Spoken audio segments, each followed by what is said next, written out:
계란을 한 바구니에 담지 말라. 이 투자 격언 모르는 분 아마 없으실 거예요. 그런데요, 대부분 이 말의 진짜 의미를 살짝 오해하고 있습니다. 오늘은 이 분산 투자에 대한 아주 중요한 오해를 명쾌하게 한번 풀어보겠습니다.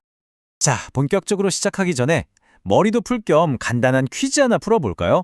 여기 세 가지 포트폴리오가 있는데 이 중에서 가장 분산이 잘 된 건 뭘까요? 아마 정답을 보시면 하고 좀 놀라실 수도 있어요. 네, 정답은 바로 C입니다. 좀 의외인가요?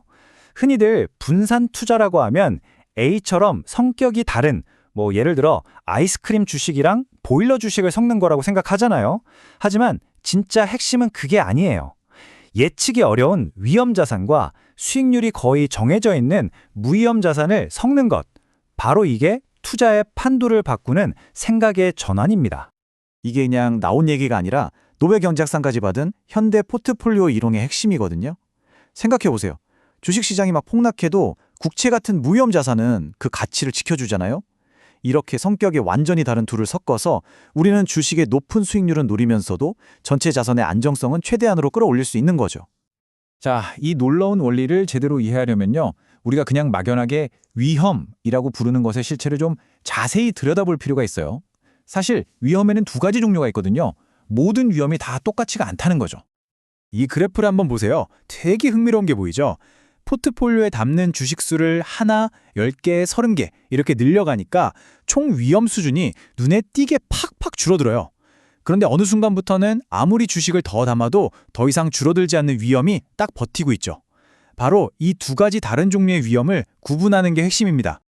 이렇게 주식 수를 늘렸더니 사라지는 위험, 이걸 비체계적 위험이라고 불러요. 말 그대로 특정 회사 하나에만 생기는 문제들이죠. CEO가 갑자기 스캔들을 일으킨다거나 야심차게 내놓은 신제품이 완전히 실패한다거나 하는 그런 거예요. 여러 회사에 나눠서 투자하면 한 회사가 망해도 내 전체 자산에는 거의 영향이 없게 만들 수 있습니다. 반면에 아무리 많은 주식을 쌓아모아도 절대 없어지지 않는 위험이 있죠? 이게 바로 체계적 위험입니다. 이건 뭐랄까? 시장 전체를 덮치는 쓰나미 같은 거예요.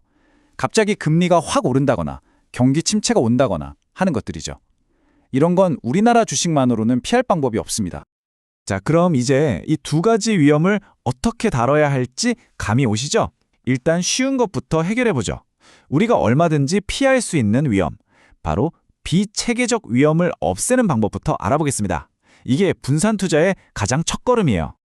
방법은 생각보다 아주 간단합니다. 첫째, 절대로 한 회사에 몰빵하지 마세요. 둘째, 그 돈을 서로 다른 산업에 속한 20개에서 30개 정도 되는 회사에 골고루 나눠 담는 겁니다. 이렇게만 해도 한 회사가 최악의 상황을 맞더라도 내 전체 포트폴리오는 그냥 작은 파도 한 번 치고 마는 수준으로 안전해지는 거죠. 자, 그런데 여기서 문제가 끝이 아닙니다. 우리나라 우량주 30개에 완벽하게 분산 투자를 했다고 쳐도 한국 시장 전체가 흔들리는 체계적 위험은 그대로 남아있잖아요. 그렇다면 이 거대한 시장 위험, 이건 도대체 어떻게 관리해야 할까요? 해답은 우리가 배운 분산의 논리를 한 단계 더 크게 적용하는 겁니다. 바구니를 여러 개로 나누는 걸 넘어서 아예 다른 나라에 있는 바구니들로 시선을 돌리는 거죠. 네, 바로 국제 분산 투자입니다. 미국, 유럽, 아시아 이렇게 전 세계 여러 나라 경제에 투자를 나누는 거예요. 이렇게 하면 뭐가 좋냐고요? 예를 들어 미국 경제가 휘청거려도 아시아 경제는 괜찮을 수 있잖아요.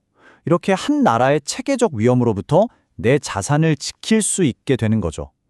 물론 이때는 환율이라는 새로운 변수가 생긴다는 점 이건 꼭 기억해야 하고요. 자, 드디어 오늘 이야기의 하이라이트입니다. 우리가 보통 어떤 주식을 살까, 어떤 종목이 오를까 여기에만 집중하잖아요. 그런데 사실 그것보다 훨씬 더 중요한 게 있습니다. 바로 자산 배분이죠. 이게 얼마나 중요한지 10억 원을 투자하는 경우를 예로 들어서 아주 구체적으로 보여드릴게요. 여기 한 고객이 있어요. 이분은 그래도 한국은 부동산이지 하는 믿음이 아주 강해요. 그래서 10억 중에 7억, 무려 70%를 부동산에 넣으려고 하죠. 반면에 전문가는 수익률이 훨씬 높을 걸로 기대되는 주식 비중을 50%까지 확 늘리라고 조언합니다. 자, 다른 건 다 똑같아요. 딱 이 비율만 다른 건데 결과가 어떻게 달라지는지 한번 보세요. 총 수익률 차이가 어마어마하죠. 놀랍지 않나요?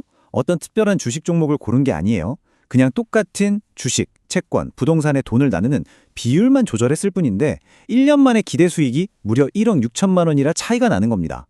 이것이야말로 개별 종목 선택을 압도하는 자산 배분의 진짜 힘입니다. 그래서 마지막으로 이 질문을 스스로에게 한번 던져보셨으면 좋겠습니다. 내 포트폴리오는 미래를 보고 체계적으로 설계된 것인가? 아니면 예전엔 이게 좋았지 하는 과거의 성공 신화에 대한 막연한 믿음으로 만들어진 것인가? 결국 이겁니다. 검증된 원칙을 따를 것인가? 아니면 그냥 막연한 감에 기댈 것인가?